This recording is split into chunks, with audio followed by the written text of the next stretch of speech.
주 안에서 이렇게 귀한 성도님들 뵙게 되어서 참으로 반갑습니다.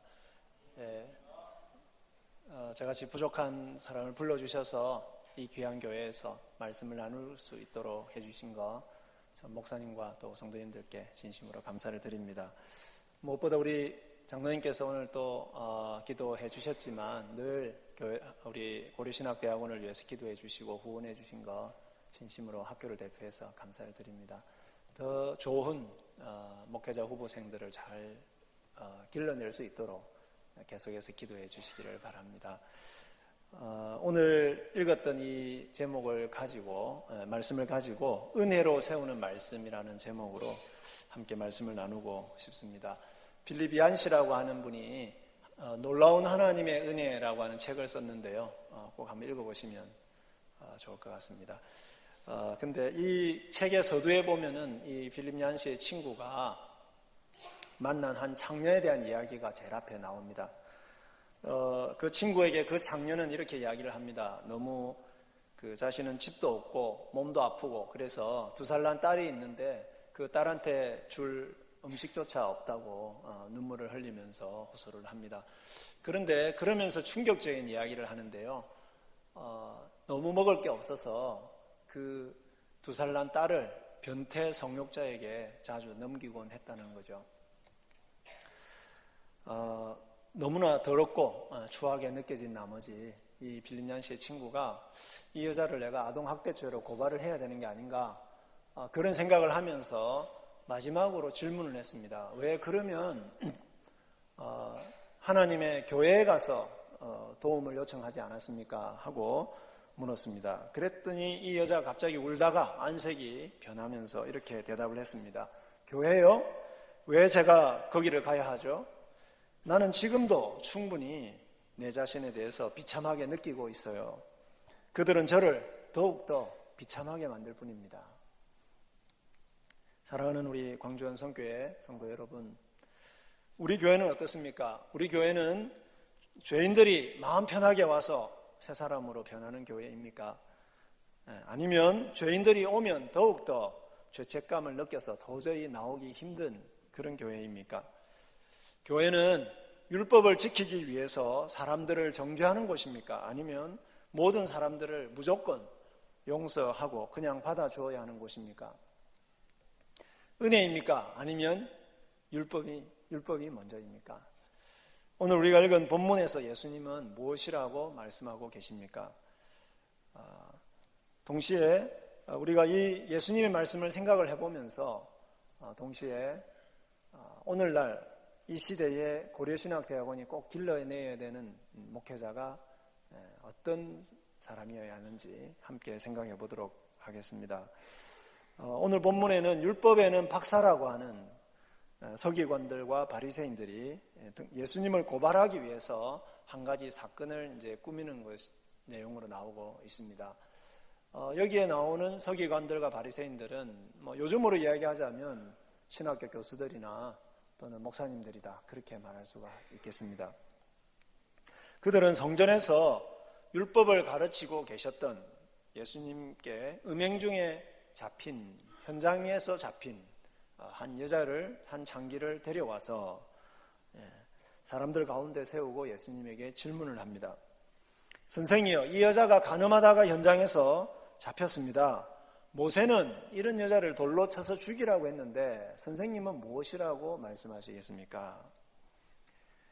여러분, 이 바리새인들과 서기관들, 특별히 율법을 많이 알고 있는 이분들의 문제가 무엇입니까? 이분들이 율법을 운운하면서 이 여자를 데리고 와서 이 여자를 돌로 치라고 했는데 선생님 뭐라고 이야기하겠습니까? 라고 질문을 하는 목적은 그것을 통해서 이 여자를 하나님의 말씀으로 바로 세우기 위함도 아니고 또 그것을 통해서 하나님의 백성인 공동체들을 거룩하게 만들기 위한 목적이 아니었다라고 하는 것이 있습니다. 이것을 통해서 예수님이라고 하는 한 분을 고발할 조건을 얻어서 그 예수님을 죽이려고 하는 것이 이들의 목적이었다라고 하는 것입니다. 그러니까 자기들이 알고 있는 율법에 대한 지식을 가지고 한 사람을 죽이는 것이 이들의 목적이었다라고 하는 것이죠. 이것은 하나님께서 우리에게 말씀을 주신 목적이 절대로 아니라는 것입니다. 만약에 예수님께서 돌로 치라 그러면 뭐가 되겠습니까? 일단 사랑의 주님이 어떻게 그렇게 이야기하실 수 있는가? 그런 것도 문제가 되지만은 유대인은 사형을 집행할 권한이 없었기 때문에 로마의 법을 어기게 되니까 고발할 조건을 얻게 되는 것이고요. 만약에 용서해라 그러면 뭐가 되겠습니까? 모세의 율법을 어기는 것이 되니까 하나님의 율법을 어기니까 고발할 조건을 또 얻게 되는 것입니다.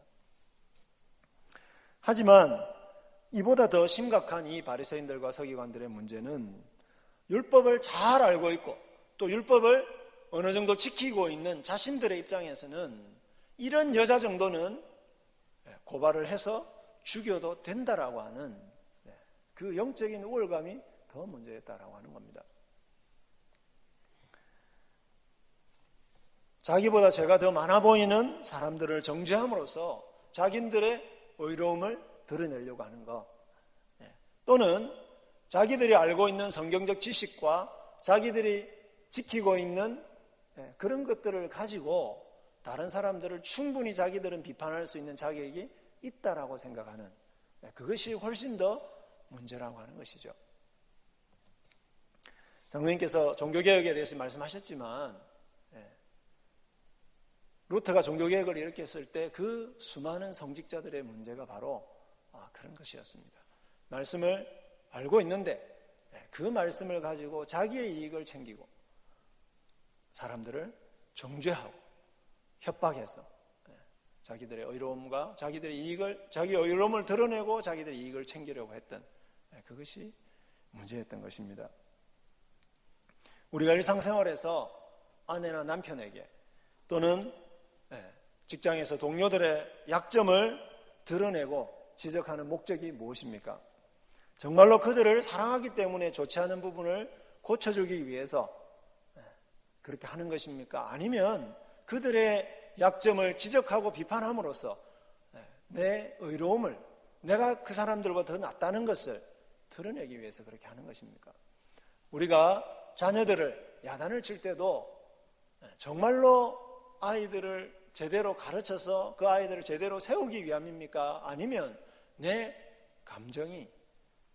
감정대로 감정 분풀이를 하고 싶어서 그렇게 하는 것입니까?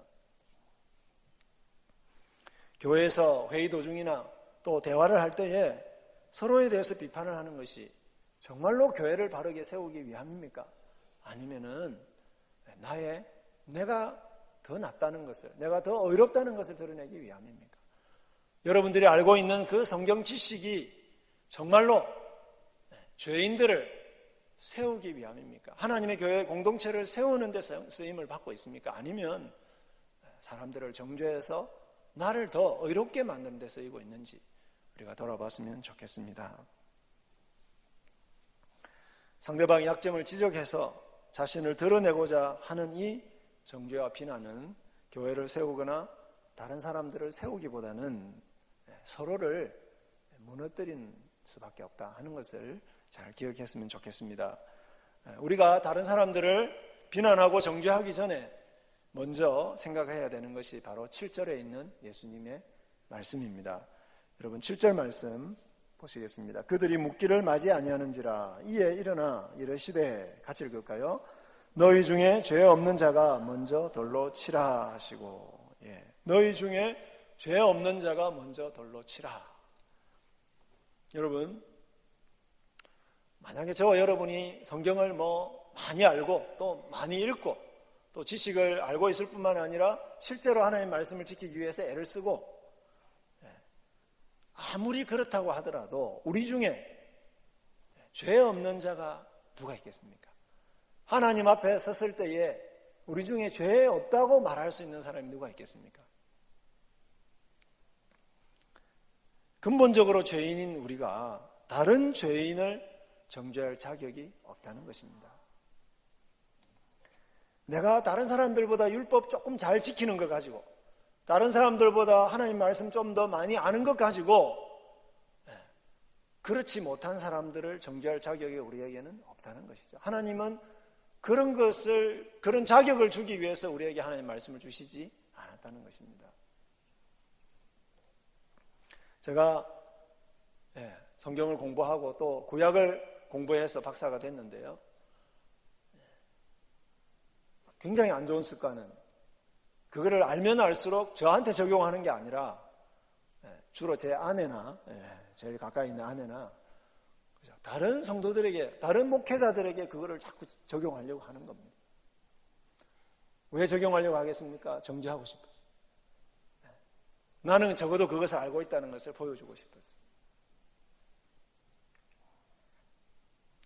여러분, 이런 바리새인적인 우월감은 사람을 파괴하는 것이지 사람을 세우지 못합니다. 그러나 예수님이 무엇이라고 말씀합니까? 하나님의 말씀을 읽을수록 내가 죄인이구나. 내가 죄인이구나. 그것을 깨달을 수밖에 없고요. 그렇기 때문에 다른 사람을 정죄할 자격이 내가 없다는 것을 사실은 하나님 앞에 더 겸손하게 인정할 수밖에 없어야 한다는 것이죠. 너희 중에 죄 없는 자가 먼저 돌로 치라는 것입니다. 예수님 말씀은. 그런데 예수님이 이 말씀을 하시기 전에 무엇을 하고 계셨습니까? 손가락으로 땅에다가 뭔가를 쓰고 계셨습니다. 그리고 이 말씀을 하시고 난 다음에 다시 손가락으로 땅에다가 뭔가를 쓰고 계십니다. 여러분 궁금하시죠? 뭐라고 쓰셨을까요? 만약에 그게 진짜 중요했으면 요한이 우리에게 무엇을 쓰셨다고 알려주셨을 것입니다. 중요한 것은 내용이 아니라 행동입니다. 왜 예수님이 이 말씀을 하시기 전과 후에 손가락으로 땅에 뭔가를 쓰시고 계셨느냐라고 하는 겁니다. 이것은 출애굽기 31장 18절에 있는 말씀과 관계가 되어 있습니다. 하나님께서 이스라엘 백성들에게 율법을 주실 때에 돌판에 하나님이 친히 손가락으로 그 율법을 쓰셔서 주셨다는 것입니다. 그러니까 지금 너희 중에 죄 없는 자가 돌로 먼저 치라 이렇게 말씀하시는 이 예수님이 우리에게 율법을 주신 하나님이라고 하는 것이고, 하나님이신 이 예수님이야말로 율법을 주신 진정한 목적을 알고 계시다라고 하는 것입니다. 그러니까 예수님의 이 말씀은, 너희 중에 죄 없는 자가 돌로 치라고 하는 이 말씀은 무엇이겠습니까? 너희들이 알고 있는 율법에 대한 그 알량한 지식을 가지고 다른 사람을 정죄하는데 그것을 사용하지 말라는 것입니다. 내가 너희들에게 율법을 준 것은 죄인들을 불러서 정결케 하고 그들을 새 사람으로 만드는 목적으로 있는 것이지, 사람들을 정죄하고 사람들을 파괴하는 일을 위해서 내가 율법을 준 것이 아니라고 하는 것입니다. 그래서 이 말씀을 들었을 때에 9절에 보면 어른들부터 양심의 가책을 느껴서 돌을 놓고 한 사람 두 사람 이렇게 떠나게 됩니다. 무엇을 보여주겠습니까? 인생을 살면 살수록 내 안에 있는 약점들과 죄가 더 많아 보이게 된다는 것입니다. 그래서 하나님 앞에서 보면 50보 100보라고 하는 거죠. 다 죄인이라고 하는 것입니다. 그런 죄인이 어떤 죄인을 징계할 수가 있겠습니까? 어떤 죄인을 심판할 수가 있겠습니까? 우리는 우리의 죄 하나도 해결할 수 없는 사람들인 것을 고백해야 된다 하는 것입니다. 사랑하는 우리 성도 여러분, 예수님의 말씀을 들으십시오. 너희 중에 죄 없는 자가 먼저 돌로 치라. 그리고 쉽게 다른 사람들을 파괴하고 정죄하는 말을 멈추십시오. 함부로 성경 구절 가지고 율법을 가지고 남을 비난하고 정죄하지 마십시오. 나도 그 사람과 다를 바 없는 죄인이라고 생각하면서 약점이 많은 그 형제 자매들을 긍휼히 여기시기를 바랍니다.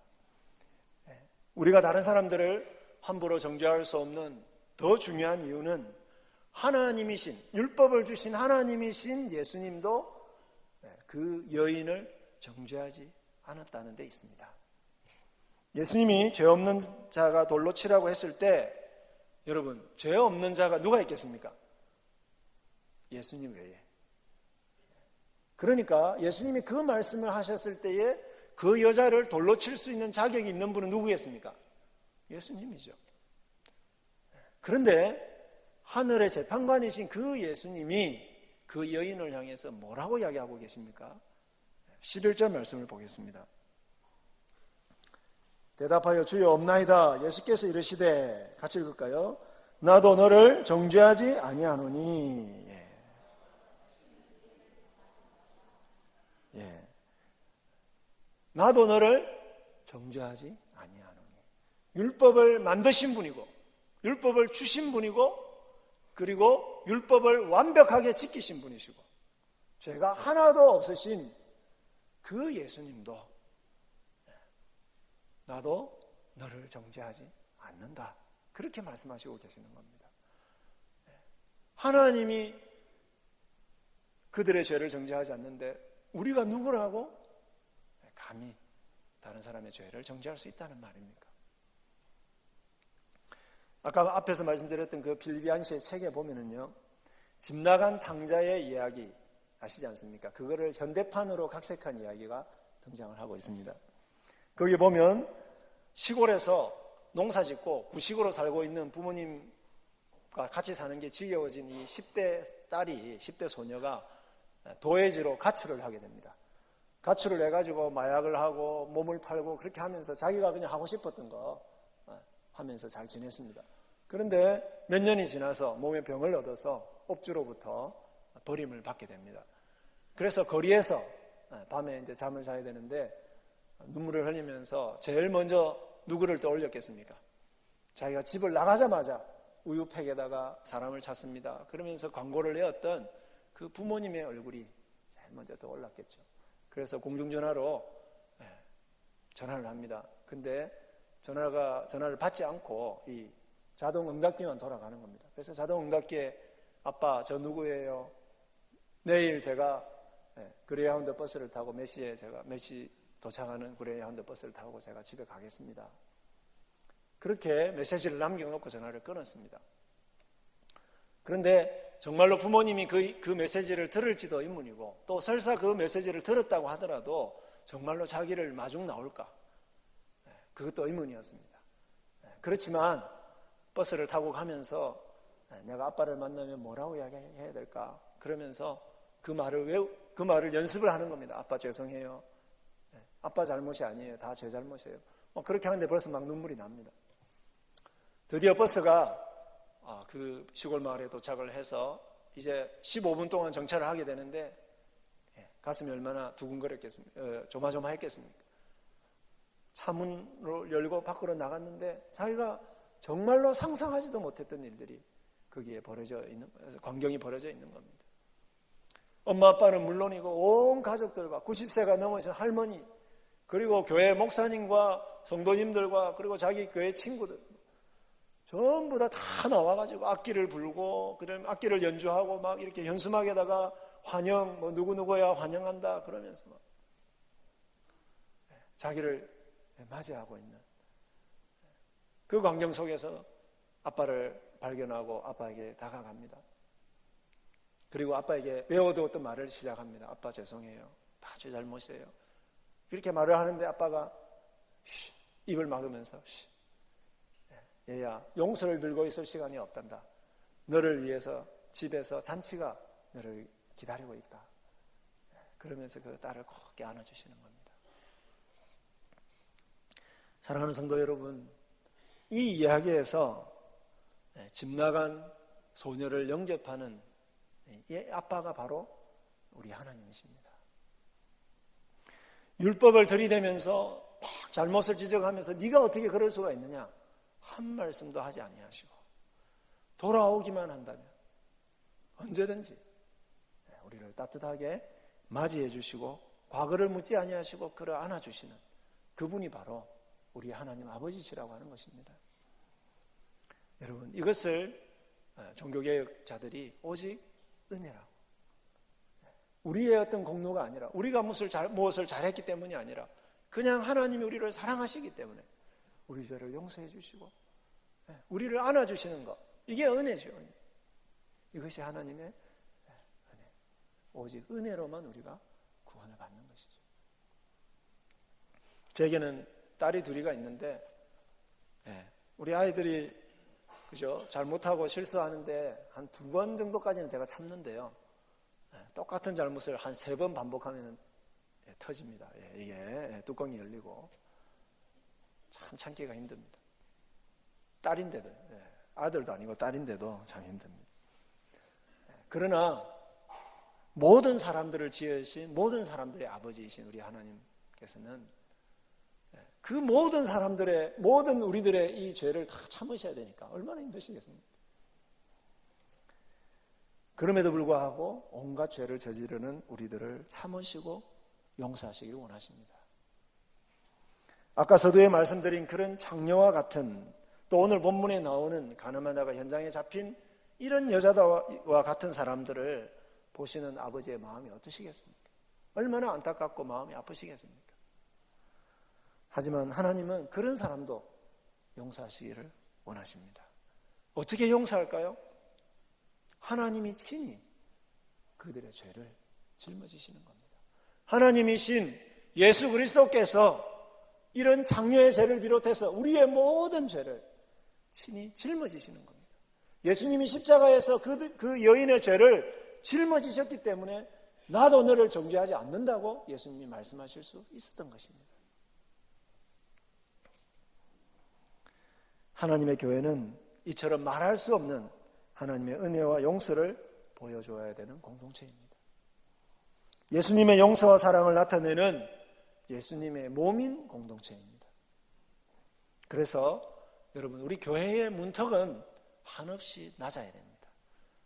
누구든지 언제든지 나아올 수 있도록, 어떤 죄인이 와도 정말 주님의 마음으로 따뜻하게 영접을 해서 우리가 그랬던 것처럼 그분들도 하나님의 용서함을 누릴 수 있도록 예수님의 십자가 아래로 그들을 모시고 나가야 되는 것이죠. 우리 광주 언성교회가 바로 이런 예수님의 자비와 하나님 아버지의 한량없는 용서와 사랑과 은혜를 날마다 사람들에게 보여주는 그런 공동체가 되기를 축복합니다. 우리 고려신학대학원도 여러분 이런 예수님과 같은 목회자들을 길러낼 수 있도록 기도해 주시면 좋겠습니다. 어떤 성도들의 부족함과 연약함과 죄도 주님의 사랑으로 받고 또 영접하고 짊어지려고 하는 그런 긍휼의 마음을 가지고 있는 그런 목회자들을 양성할 수 있도록 기도해 주시기를 바랍니다. 하지만 하나님의 이런 용서와 사랑에는 방향과 목적이 있습니다. 하나님의 용서는 그냥 죄를 눈 감아주는 용서는 아닙니다. 죄를 옳다고 하는 용서도 아닙니다. 그런 용서는 사람을 망가뜨리지 않겠습니까? 죄를 짓는데도 그래 괜찮다, 옳다, 그거는 그 사람의 인생을 망가뜨리는 용서죠. 예수님께서 이 여인을 정죄하지 아니하시면서 하시는 말씀이 있습니다. 나도 너를 정죄하지 아니하노니, 그 다음에 뭐라고 되어 있습니까? 가서 다시는 죄를 범치 말라 그랬습니다. 그리고 12절에 말씀을 하시는데 12절 말씀을 같이 한번 읽어볼까요? 나는 세상의 빛이니 나를 따르는 자는 어둠에 다니지 아니하고 생명의 빛을 얻으리라. 예수님이 세상의 빛이라고 이야기를 합니다. 그러니까 예수님께서 이 여인을 용서하시고 그리고 이 여인을 영접하시는 목적이 뭐라고 하는 것입니까? 이 여인으로 하여금 다시는 죄를 짓지 않는 삶을 살도록 하시기 위함이다. 이 여인이 어두움 가운데서 간음하는 삶을 살았는데 이제 예수님의 용서를 받고 빛의 삶을 살 수 있도록 하기 위해서 예수님이 그를 용서하셨다는 것입니다. 여러분, 예수님이 다시는 죄를 범하지 마라 이렇게 이야기했다고 해서 이 여자가 한 번도 죄를 안 저지르겠습니까? 그렇지 않죠. 저와 여러분을 보면 알지 않습니까? 우리가 주님의 은혜로 용서받고 교회에 나왔지만은 또 죄를 짓지 않습니까? 그런데 이전과의 차이점이 뭡니까? 옛날에는 죄의 삶을 즐거워했습니다. 그냥 그 삶에 빠져서 살았습니다. 그런데 예수 믿고 나서 예수님의 용서를 받고 나니까 어떻습니까? 이제는 그런 삶이 좋지 않다는 것을 알고 주님이 말씀으로 인도하시는 그 빛의 삶을 우리가 더 사모하게 되었다는 것입니다. 그래서 죄를 지었을 때 어떻게 합니까? 다시 주님 앞에 나와서 죄를 회개하고 그 십자가를 붙들고 빛의 삶을 사모하게 되었다는 것입니다. 빛이신 예수님을 붙들게 되었고 우리 안에 계시는 성령께서 말씀하시는, 그죠? 성령께서 인도하시는 그런 삶을 우리가 추구하게 되었다는 것입니다. 이것이 바로 하나님의 용서의 목적이라고 하는 것입니다. 예수 믿고 나서도 우리는 다시 죄를 짓습니다. 그러나 주님은 다시 우리를 용서하십니다. 인내하시고 우리의 회개하는 기도를 또 들어주시고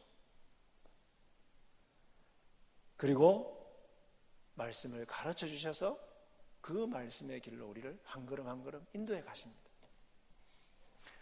아이들을 기르면서 깨닫는 것은 아이들은 실수를 통해서 배우고 성숙한다는 것입니다. 여러분, 아이들이 실수했을 때 네가 어떻게 그럴 수가 있느냐? 막 정죄하면 어떻게 됩니까? 그 다음에는 실수해도 부모님한테 이야기를 안 합니다. 왜요? 또 야단 맞을까 봐. 실수할 수 있죠, 아이들은. 실수했을 때 용납하고 받아주고 그 다음에 어떻게 해야 됩니까?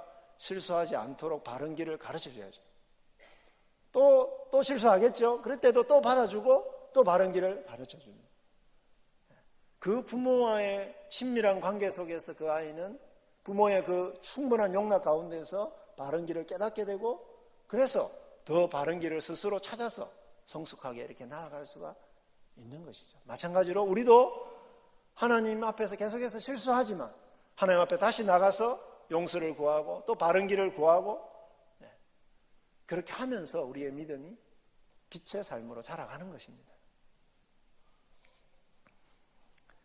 그래서 그렇게 할 때에 뭐가 필요합니까? 하나님의 말씀이 필요한 것이죠. 그러니까 하나님의 교회는 어떤 죄인이라도 끊임없이 용서해주고 받아줘야 됩니다. 그렇지만 그냥 거기서 그쳐서는 안 되죠. 용서의 복음을 끊임없이 외쳐야 되지만 거기서 그치는 것이 아니라 그 죄인이 어떻게 하면 올바른 삶을 살 수 있을까? 어떻게 하면 하나님 나라 백성으로서 살 수 있을까를 이 말씀을 가지고 가르쳐야 되는 것입니다. 그래서 진리의 말씀, 우리를 교훈과 책망과 바르게 함으로 유익하게 만드는 이 말씀을, 이 진리의 말씀을 그 죄인으로서 영접한 그 사람에게 가르쳐 줘서 그래서 빛의 삶을 살 수 있도록 해야 되는 것입니다. 그런 점에서 교회는 용서의 공동체이면서 또한 의와 진리를 추구하는 그런 공동체인 것입니다. 그런 점에서 교회를 빛과 소금이라고 이야기하는 것입니다. 여러분, 우리 자녀들이나 가족들 또 다른 사람들에게도 마찬가지입니다. 잘못했을 때 주님의 그 사랑으로 용서해 주십시오. 반복적으로 용서해 주십시오. 주님의 사랑과 용서로 받아줄 때 그러나 그것으로 그치지 마시고 죄는 죄라고 가르쳐 주십시오. 그죠? 죄를 보고 잘했다라고 이야기하시면 안 되고 죄는 죄라고 이야기하시고 그 죄가 그 사람의 삶을 얼마나 파괴할 수 있는지에 대해서 분명하게 이야기를 해주셔야 됩니다. 그리고 하나님이 말씀하시는 바른 길을 안내를 해주셔야만 됩니다. 이것이 은혜와 율법을 균형 있게 적용하는 것이죠. 용서가 먼저죠. 은혜가 먼저죠. 그렇지만 그 은혜를 가지고 말씀을 세우는 삶을 저와 여러분이 다 같이 살았으면 좋겠습니다. 우리 고려신학대학원을 세우신 한상동, 주남선 목사님, 이 두 분은 신사참배를 반대하다가 감옥에 투옥이 됐는데요. 각각 다른 방에 투옥이 됐음에도 불구하고 똑같은 기도를 했습니다. 그죠? 그것이 무엇이냐면 하나님의 진리를 바르게 가르치는 그런 신학교를 세우는 것. 그것이야말로 나라를 제대로 세울 수 있는 길이라고 생각을 하고 하나님 앞에 기도를 했습니다. 그 기도에 응답하셔서 하나님이 세우신 학교가 바로 고려신학대학원입니다. 여러분, 우리 신학교가 정말로 이 세상에 빛이 되는 이 진리를 바르게 우리 목회자 후보생들에게 잘 가르칠 수 있도록 그렇게 기도해 주시고, 무엇보다 그렇지만 어떤 복음을 먼저 배워야 되겠습니까? 용서의 복음. 어떤 죄인도 용서해 주시는 예수 그리스도의 십자가로 용서해 주시는 이 용서의 복음을 분명하게 우리 목회자 후보생들이 먼저 확신을 가지고